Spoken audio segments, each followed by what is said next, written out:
What's up guys, Matt back again, and welcome back to another community-driven video. This time we are going to be doing our top 10 most desired Masterlise figures for the Granolah arc. Before we dive into today's video, make sure to hit that subscribe button and give this video a thumbs up if you enjoy the content. Don't forget to follow me on all my socials for the latest updates and behind the scenes content. Check out the description below for helpful links on how and where to buy the products featured in my videos. Also, join our amazing community on Discord. We would love to have you there. And of course, if you're feeling generous, consider becoming a YouTube member. Not only will you support the channel, but you'll have a chance to win brand new Dragon Ball figures every month.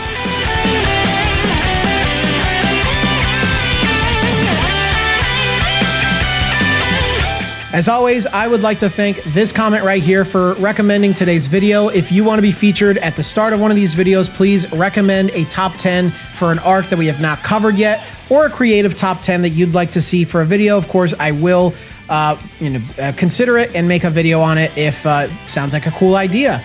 But yeah, the Granolah arc. This is the one of two exclusive manga arcs, unless you count the prequel to Superhero, but I just kind of wrapped that into Superhero. But yeah, this is one of two exclusive manga arcs for Dragon Ball Super right now. We have covered the Moro arc, so if you want to see that video, check the channel or check the playlist or whatever that I'll link maybe. But yeah, it is not as good as the Moro arc, I gotta say. It has some highs, very high highs, but it also has a lot of lows, and I think it has a few pacing issues. But there are some very cool designs, very cool characters, and really cool ideas in this arc that once it does become an animated Dragon Ball Super arc, then I think I would like to see these figures more than anything else throughout the arc. So without further ado, let us dive right in. Of course, you can't have a top 10 list of the Granolah arc without Granolah. So Granolah is pretty much like the main driving force of the arc. His background and characters is kind of similar to like Baby in a way, but he's not evil. He's just wants to get revenge because, you know, the Saiyans did terrible things to his people, to his mom, and he blames them for all of it, even though he is missing some context, which is a kind of weird plot thing because Monaito does not tell him some of this stuff, but I don't know. But Granolah is a very cool design. I like his kind of steampunk look. He's kind of like, he has that Trunks flair where he's kind of cool, the young, young edgy cool guy who just doesn't think straight and just acts. I like that about Granolah. He also has very interesting techniques, so of course he's got to be on the top 10 list for his own arc. But also on top of that, we also wanted to give Granolah an alternate here. This could be an E-moving to the original, but we're not sure, so we decided, hey, why don't we also put him at his like full power state? That's when he removes his goggle and he has his like super keen eye exposed. It's kind of like I don't know, an install upgrade to Granolah. It's not quite a transformation, but it is a bit different. And yeah, they could always do an E-moving for this form, but if they didn't, we would definitely like to see Granolah have an alternate here, where his full power sniper eye is exposed. All right, moving on. You know how the community and even myself, we love our dragon figures. So we got to have the unique new dragon that appears in this arc. Man, I forgot his name. I forgot the dragon's name. It definitely has a name, so sorry if I forgot. Let me know in the comments below what his name is. It's been a while since I've read the Granolah arc, but he does have his own unique dragon that comes out of 2 Dragon Balls, very similar to like Daima with the 3 Dragon Balls, which I'm very curious to see what that dragon looks like. But this one does look a little bit more like Shenron. He's very unique because I guess he has the power to like give people, like, in exchange for their life force, they can become like more powerful, which I don't think is something we've ever really seen Shenron do before. In Superhero, you know, he brings out the full potential of Piccolo, but that's it. That's the closest I think we've seen to something like that. Where it's here, it's not really bringing out your potential. He just made Granolah the strongest in the universe, and then he made Gas the strongest in the universe. So he's also very unique. He's a blue dragon, which I love that. I think that would really bring a lot more to the table. to make him different from the other dragons. So definitely love to see the unique dragon from the Granolah arc as a Ichiban Kuji / Masterlise figure. All right. I gotta say, I don't like this idea. I don't really like this form, if you want to call it a form. But true Ultra Instinct Goku is a thing that happens in this arc. But frankly, it's just UI sign. It looks like UI sign. It really doesn't make any sense, and it's very poorly explained in this arc.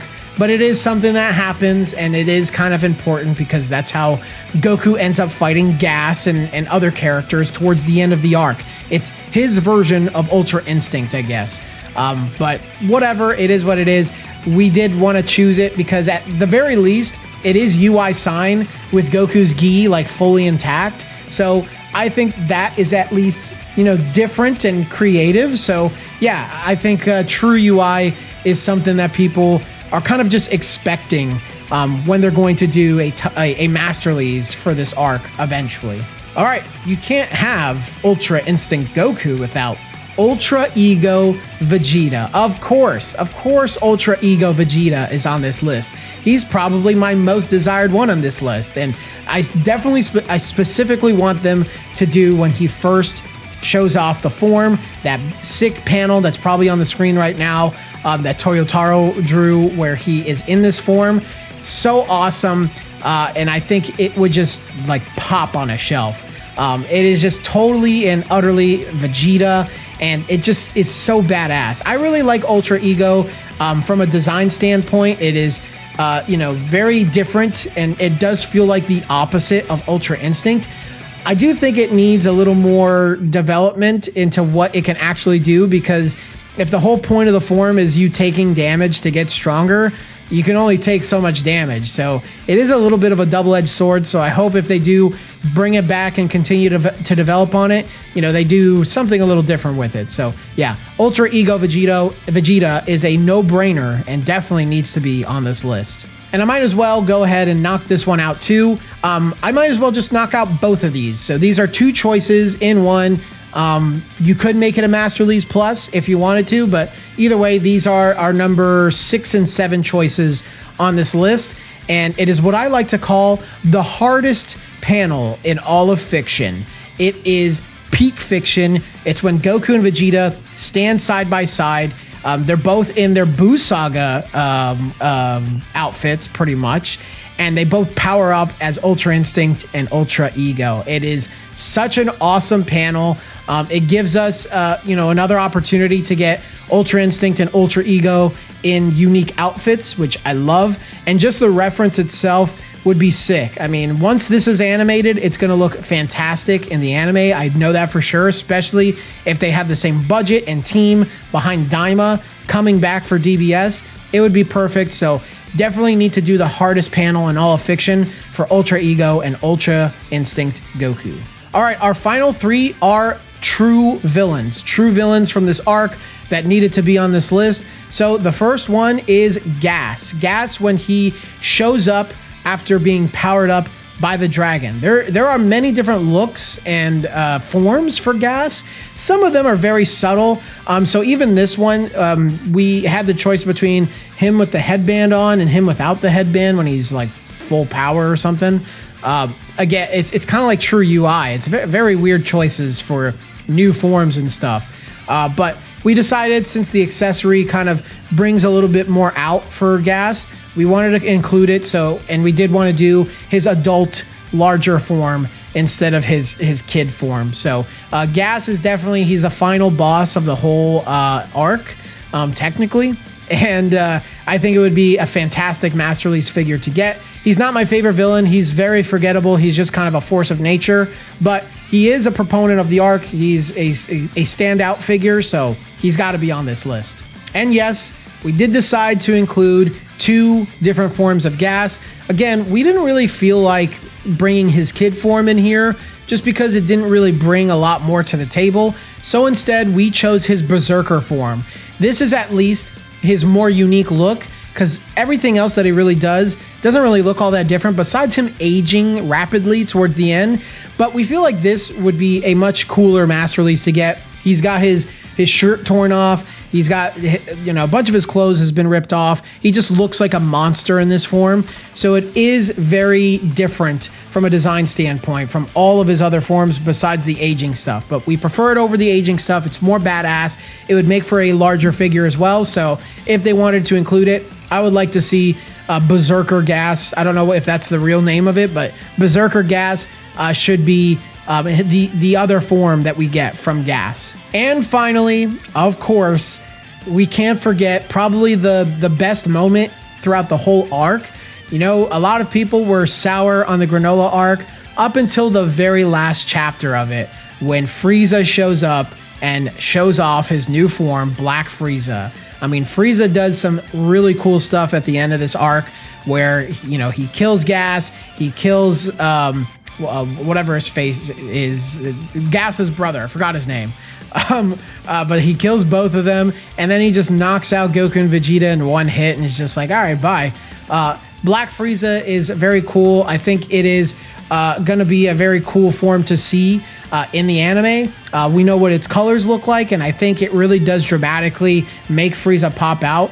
As much as I like Golden Frieza, it is a little, you know, gaudy and extra, and I do think a black and white with purple Frieza really does look cool. So Black Frieza is definitely one of my most wanted choices from this arc, and the final choice that we have on this list. But that's our list, guys. Please let us know your top 10 for the Granolah arc, and let us know what you think of our top 10 for the Granolah arc. If you want to be featured at the start of one of these videos, of course, recommend an arc that we have not covered yet, or recommend a top 10 that you would like us to do. And if you made it this far in the video and you enjoyed it, please leave a like, subscribe to the channel if you haven't already. If you want to join our community full of awesome Dragon Ball collectors and enthusiasts just like you, then check out the link in the description below to join our Discord server. It's free to entry for everybody. And if you want to go even further beyond in supporting the channel, consider becoming a YouTube member starting at $3 a month. Generosity is greatly appreciated here on the channel. And if you want to take part in our regular monthly giveaway, our $10, $15, and $20 members all have chances to win Crane figures, Ichiban Kuji figures, and entire Ichiban Kuji sets. But I think that's all I got for you guys today. So until the next video, I will see you all later.